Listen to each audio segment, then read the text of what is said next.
welcome to Oaklanside 510. I'm Tasneem Raja. Each week on the 510, we catch you up on some of the biggest news in Oakland and take you behind the headlines. Today's deep dive, Barbara Lee's first 100 days as Oakland's mayor. And headlines on Oakland's second ever Michelin-starred restaurant, a Temescal motel that's transforming into supportive housing, and our in-depth interview with Oakland's fire chief. Last but not least, Azucena Racia helps you plan your weekend. Oh, and hey, if you haven't already, I'm hoping you will answer 3 super simple questions about this podcast. The link to do that is at the very top of the show notes. Thank you to everybody who's chimed in so far.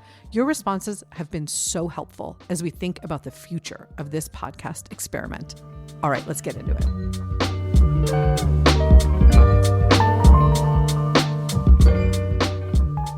I'm here with Darwin, our senior news editor, to run through some of our latest headlines. How you doing, Darwin? Doing good. All right, glad to hear it. I want to start off with some exciting culinary news. I hear that Oakland's restaurant scene just got a huge tip of the cap. This is really exciting. Sun Moon Studio in West Oakland just earned a Michelin star. It's tucked away in this industrial stretch, blocks away from where the Ballers play, totally nondescript from the outside. Inside, it's this tiny but gorgeous place with just 12 seats. The chefs are Alan Shu and Sarah Cooper. They work directly with local farms like Full Belly Farm, K&J Orchards, and local producers like Hodo Soy. On any given day, Sarah might be mixing red corn for her polenta and sourdough. Alan might do quail from Wolfe Ranch with grilled shishito peppers. I love shishito peppers. And Bing cherries. Who doesn't love Bing cherries? Right. They're really letting these California ingredients shine. And by the way, at Sun Moon, there's literally just Alan and Sarah in the kitchen. There's like nobody else there helping them. Okay, yes, chef. And this is only the second Oakland restaurant to get a Michelin star, right? That's my understanding. Commis was the first back in 2010. Okay, Sun Moon Studio. Got to check it out. The next story I want to talk about is on the Maya Motel in Temescal. So what's happening there? Yeah, the Maya Motel, it's on Telegraph Avenue. It's right in the heart of Temescal. It's being converted from a hotel into 23 studio apartments.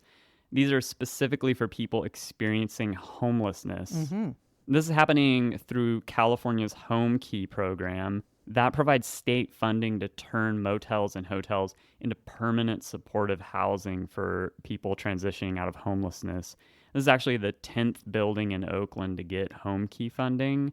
Since 2020, Oakland has received over $105 million through this program. That's created almost 500 affordable housing units. Okay, so $105 million for 500 units. Is that a lot? Is that a little? How should we think about this? It's a lot. It's a lot of money to solve the homelessness problem, particularly when you're building transitional housing. And people need to know that like the construction cost or renovation cost, that's just part of it. You've got to have programmatic costs. You know, people need services once they're in these units. What are they going to look like after the renovation? Yeah, they're going to have kitchenettes, private bathrooms, services like free internet and laundry. Operation Dignity is going to manage the property and connect residents to like substance abuse, treatment, mental health support, job training. And what's interesting is there are already 3 other Home Key sites within a mile of this motel. There's the Imperial Inn at Temescal and Clifton Hall. So Temescal is actually becoming a hub for this type of supportive housing. Okay, one final story I want to talk about. Our public safety reporter, Rosalind Romero, had a long interview with Oakland's fire chief. It's one of my favorite things that we have published recently. Tell us about Chief Covington. Yeah, this was a fascinating interview with Damon Covington. He's been Oakland's fire chief for about 2 years now, but he's been with the Oakland Fire Department for 26 years total. He grew up in Oakland. He went to Bishop O'Dowd for high school. He started out as a paramedic. He told Rosalind the job is a labor of love and sacrifice for him. It's really clear this is incredibly personal. Okay, so how is OFD doing these days, according to the fire chief? He was really candid about staffing shortages and how that leads to mandatory overtime and burnout for firefighters. He explained that just 18 months ago, they had 62 people on long-term injury leave, some of it mental health related. That meant other firefighters had to work mandatory overtime to cover shifts, and the department wasn't free to make hires to fill those spots. They've cut that number by 2/3, which is huge progress, but it's still pretty tough for them. Right. He said it was taboo at one time to talk about mental health in the fire service. This was like when he was coming up through the ranks. But he said the pandemic was a turning point. They had people attempt suicide within the department. Now they're building mental health programs for both active firefighters and retirees, and hopefully things get better. I certainly hope so. That's so important. What about the daily experience of being on the job today? Yeah, he said Oakland's call volume keeps going up. He said there are almost 80,000 calls a year now. Wow. That's like double what it was 50 years ago. But at the same time, they have the same number of firefighters they've had in the department for decades. And get this, if they order a fire engine today, it won't arrive until 2029. There's like a 4-year wait because every fire department in the country is trying to replace aging equipment, but there aren't enough manufacturers to meet that demand. And these aren't cheap. Fire engines cost like $1.8 million, trucks cost $3 million. So they're really dependent on federal grants to afford new equipment. But Chief Covington also shared some practical advice for residents about emergency preparedness. People should sign up for AC alerts. Having a go bag ready is really important, and they should know their evacuation zone numbers. He emphasized that in a major emergency, the fire department's 475 people can't help everyone, so community preparedness is crucial. Wow, we're talking about 475 people responding to 80,000 calls a year. Okay, just in case you needed extra incentive to check this story out, it includes a very sweet photo of Fire Chief Covington's dog, Jax. Yeah, Rosalind included that in her draft, and when I was editing the story, I looked at it and I was like, oh yeah, we're publishing this. Yeah. Yeah, you got to have Jax. Thanks so much, Darwin. You can find all of these stories at oaklandside.org and in the show notes. Coming up, I'm going to talk with Oaklandside City Hall reporters Eli Wolfe and Natalie Orenstein about Mayor Barbara Lee's first 100 days.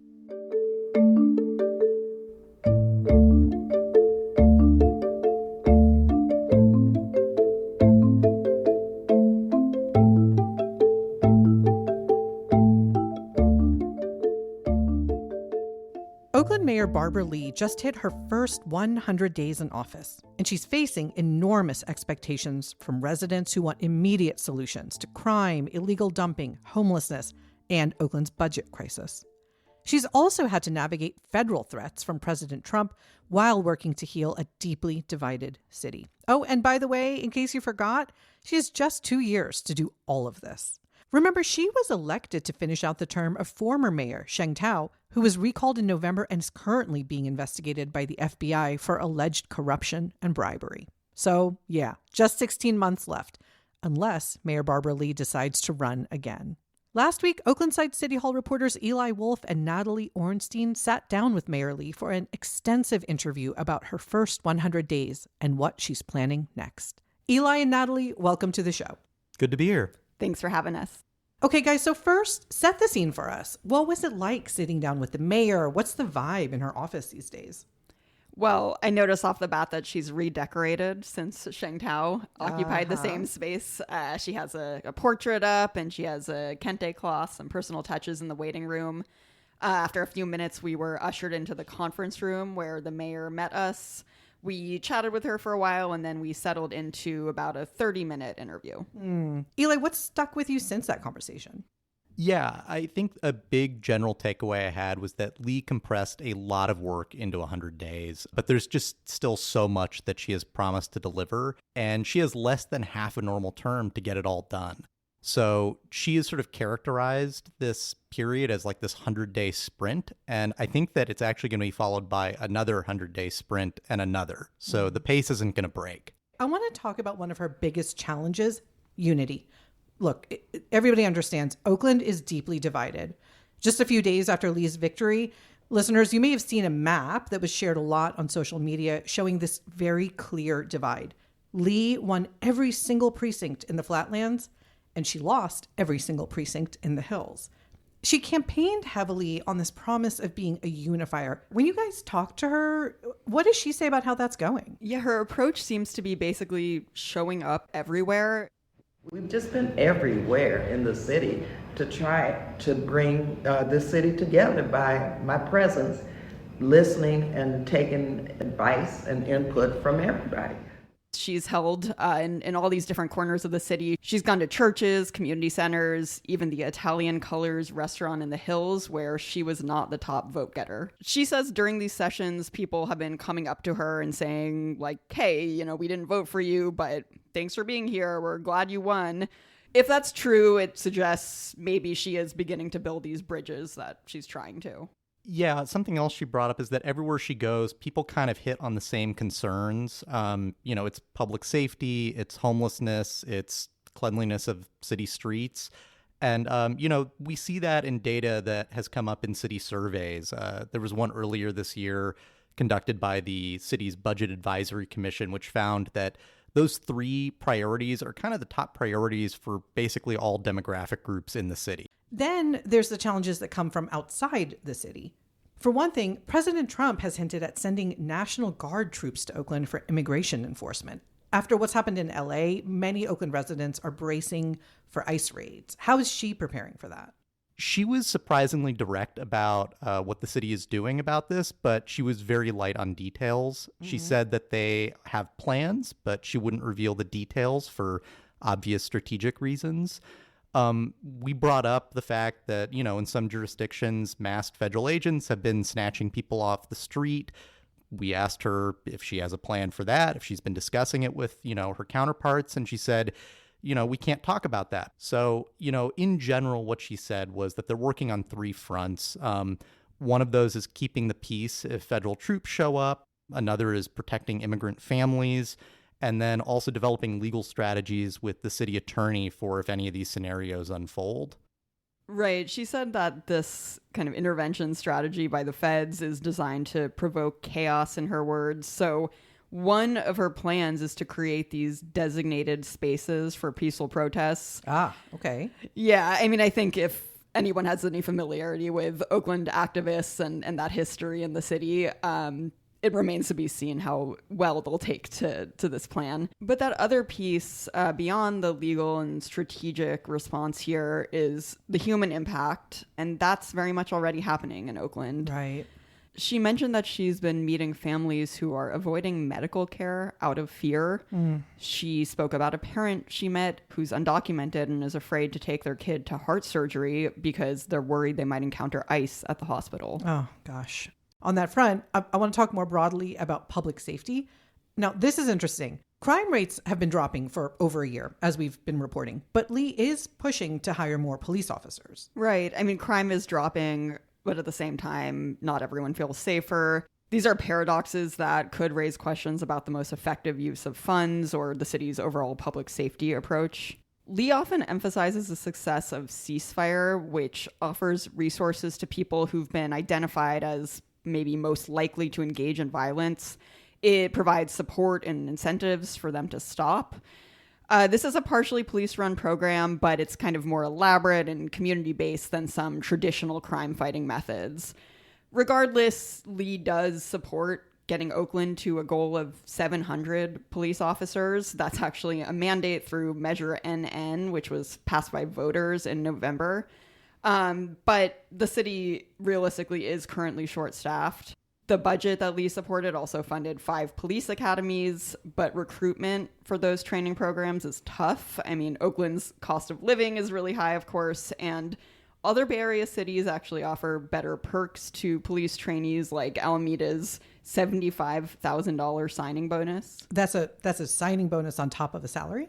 Yep. Wow. Okay. Yeah, and I mean on the recruitment front, I mean an interesting fact that Lee is having to contend with, and that's not a new problem, but is very much a current one, is that, a lot of Oakland police don't actually live in the city. I believe according to city data, it's like roughly 1 in 5 police officers actually live here. So she's looking into new recruitment strategies. I think that is going to involve working with organizations like the NAACP, local LGBTQ plus organizations, to try to find new recruits. They're also looking at community safety ambassadors, the folks that you probably see in commercial corridors or downtown wearing blue jackets, as potential people to, join OPD. She also talked during the interview about building this 7-city regional partnership to prevent gun violence. Not a lot of details there, but we're following up with her about that. And, her budget did increase police funding despite making cuts elsewhere. Kind of maintaining that traditional investment in police is very much a priority for her. So I want to hear what she told you about a different issue that just about everyone in Oakland can relate to: illegal dumping. We see this everywhere in the city. I'm wondering, when you sat down with her, what did she tell you about her plan to fix this problem? Yeah, she has a kind of like multi-pronged plan to address this. I don't think there's anything super new here. And so far the results are mixed. Something that her administration is touting is that, in 100 days, they've cleaned up a ton of trash. They said that they cleaned up about 30 tons of waste removed near schools. They cleared an unspecified amount of trash from 30 miles of streets. That's not too shabby. But the enforcement part is a challenge here. People keep dumping. And so one of the things that she is trying to work on is to set up this group with the DA's office where the city can refer cases over for prosecution for people who have been caught illegal dumping. No prosecutions have been made yet, according to Lee. And she says that the DA needs to staff up to handle this. Again, we don't have a ton of details on that, but we're following up. A kind of striking stat, just to put all this in perspective, is that, media reports have come out that since 2021, Oakland issued about around 3,000 illegal dumping citations that totaled about $1.3 million. But they only collected about $109,000, from those citations. It's a tiny fraction of the total penalties that have been imposed, and that kind of neatly reflects how broken enforcement has been on that front. So, Lee and the city, they've put additional money into new enforcement technology and hiring more of these environmental enforcement officers, plus setting up more cameras to identify dumpers. But it's one of these situations where time will tell whether that's actually going to pay off and, help deter the problem. Okay, I want to talk about another aspect of your conversation with the mayor. Mayor Lee also promised to bring transparency to city government. We know Oakland is still living through an FBI investigation of our former mayor. What did she tell you about rebuilding trust? Yeah, that's kind of the big meta issue here. People are really disenchanted and distrustful of city leaders, which really impedes progress on a lot of fronts. Lee very quickly launched a working group to deal with charter reform, basically the idea of rewriting Oakland's constitution, if you will, to change the structure of city government and change who has what kinds of power. That process will be unfolding over the coming months. Lee also promised a forensic audit of city contracts. That hasn't quite started yet, though. She also talked about data a ton during the interview. She seemed pretty stunned to find out when she came into office how antiquated a lot of Oakland's systems are. I remember her saying that some spreadsheets are still being done by hand in the city. Ouch. Her office hired the first ever kind of data and technology specialist for that part of the city, a person named Erica Joy Estrella. She's working on bringing these systems up to date and making sure they kind of talk to each other and work in collaboration. This is all incredibly expensive, though, and we all know Oakland doesn't have a lot of money right now. Lee said she's trying to attract some private philanthropy to help upgrade everything. Yeah, I think one thing that really stuck with me when she was talking about this stuff was just that she kept emphasizing that she wanted to get accurate numbers and data as part of her overall plan for, implementing any number of improvements in the city. She said that she's, quote, really into truth-telling, that she wants to drill down on numbers until she believes that those numbers are accurate. That's why she puts so much stock in, this new technology hire that she's made. That approach may frustrate some folks because it means that she is going to be looking for the data first before implementing policy. But she emphasized that, she believes people deserve the truth. And it sounds like, she believes the truth will be found in those numbers. Okay, I want to turn to a different issue. There are 5,500 people experiencing homelessness in Oakland, and survey after survey shows this is a top concern for Oakland residents. Now, Lee just announced a new Office of Homelessness Solutions. Natalie, you've been reporting on homelessness at the Oakland side for over 5 years now. You've seen different homelessness initiatives come and go. What do you think this new office that Lee just created is meant to accomplish? Yeah, she's trying something the city has taken a couple stabs at in the past, which is coordinating between all of these disjointed departments, entities, programs, policies around homelessness. The difference is this office will now have a larger, dedicated team working on this issue than they've had before. And they'll be working on coordinating efforts like homeless camp cleanups, new shelters, building supportive housing. At the same time, there's this broader debate going on about how to address homeless camps. One council member, Ken Houston, wants the city to really ramp up these closures and shut down more homeless camps. Whether Oakland has shelter to provide those residents or not, this would be a big change to how the city has approached this question in the past. We asked Lee what she thinks about this, and she actually seems to disagree with Houston. She said shelter is a critical piece of how the city should deal with encampments. Now, I know you also asked Lee some more personal questions. What did you guys learn from her? Yeah, bear in mind, we only had about 30 minutes to speak with her, so we didn't get to spend too much time asking her sort of about herself, but we did ask about, who she has taken really important guidance from, who she turns to for advice. That's something we're, personally interested in as reporters who are covering her policy making. We want to know where she's getting her ideas. She gave a pretty revealing and interesting answer, which is that she said that she still listens to the voice of her late mother every day as mayor. If you know anything about Lee, you probably know that she grew up in El Paso, Texas during segregation. She's drawing from a family history of overcoming obstacles. That's something that she brings up a lot when she talks about her background. When we were talking about her mother briefly, she gave us a phrase that I guess her mother repeatedly told her, which, sticks with her today and informs a lot of her work as mayor. And she always said, in spite of all the challenges, she said, can't is not in the dictionary. Look it up. That's kind of like a motto, a credo that she's been drawing on, I guess. Okay, so should we expect Mayor Lee to run again? As we said, she's just got a 2-year term here. It's going to be over in the blink of an eye. And clearly, from everything you guys discussed with her, there's a lot she wants to do. We did ask her this. She didn't answer. She deflected and said, that's the voters' decision. But she has already created a fundraising committee should she decide to run again. And that's something we noted in an editor's note in the article. Okay, I want to wrap up here. What's your overall assessment? Is Mayor Lee delivering on her 100-day promises? She's made concrete progress on crime reduction, waste removal, budget stabilization, sidewalk repair. We get into a little more of this in the article. But at the same time, there are major promises that haven't manifested yet. Things like the forensic audit. Her approach is very methodical. It's very step-by-step, 10-point plan, meetings every day. This may be too methodical for residents who want that immediate change so that they can see and feel in their everyday lives. Or some people might be relieved to find this out because we just came out of a very chaotic number of months and years, really, in Oakland. Okay, Eli Wolfe and Natalie Orenstein are City Hall reporters. Thank you so much, guys. You can find their in-depth interview with Mayor Lee at oaklandside.org, and you guessed it, we'll link to it in the show notes. Coming up, we're going to hear about weekend events from arts reporter Azucena Garcia.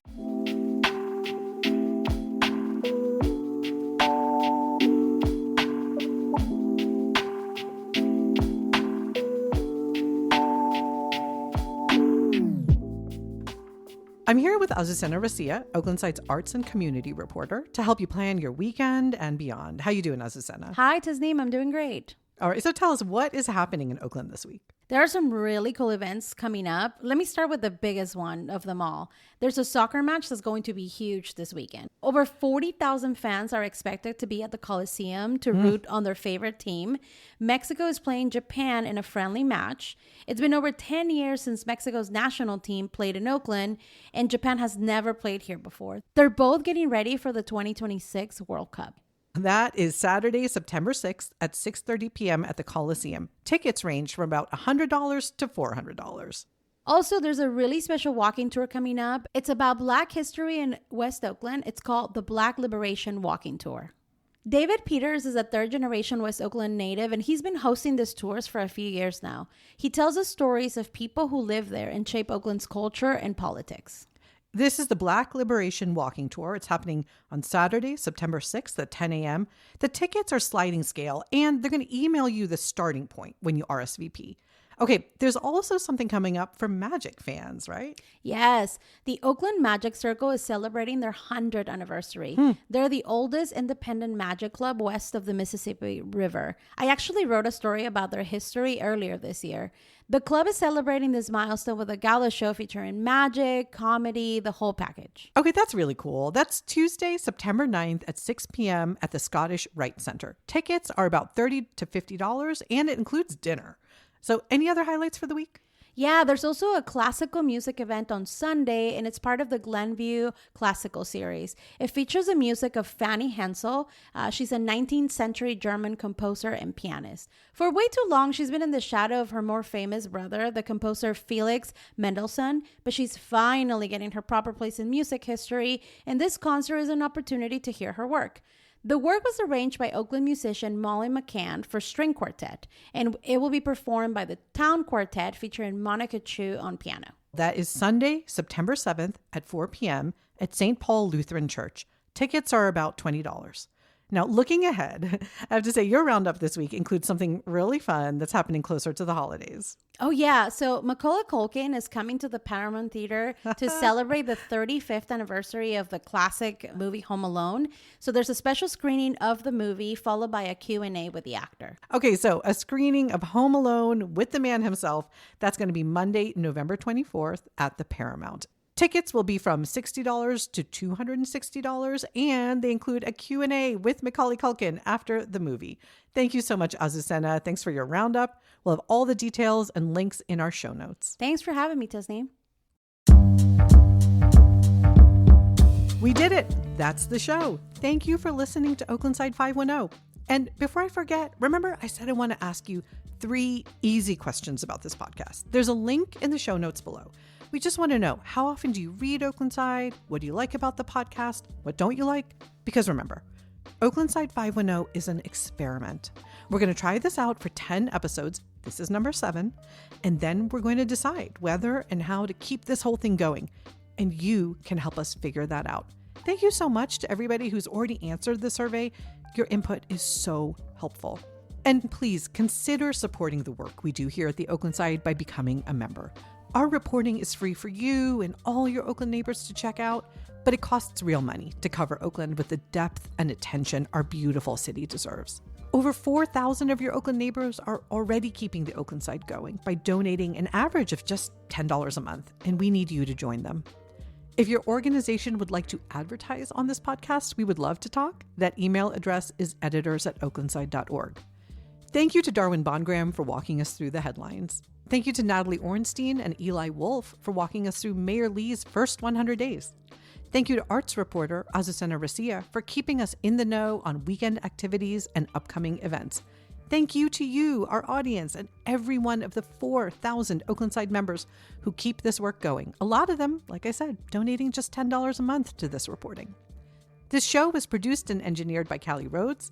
Esther Kaplan was our editor. I'm Tasneem Raja. See you next week.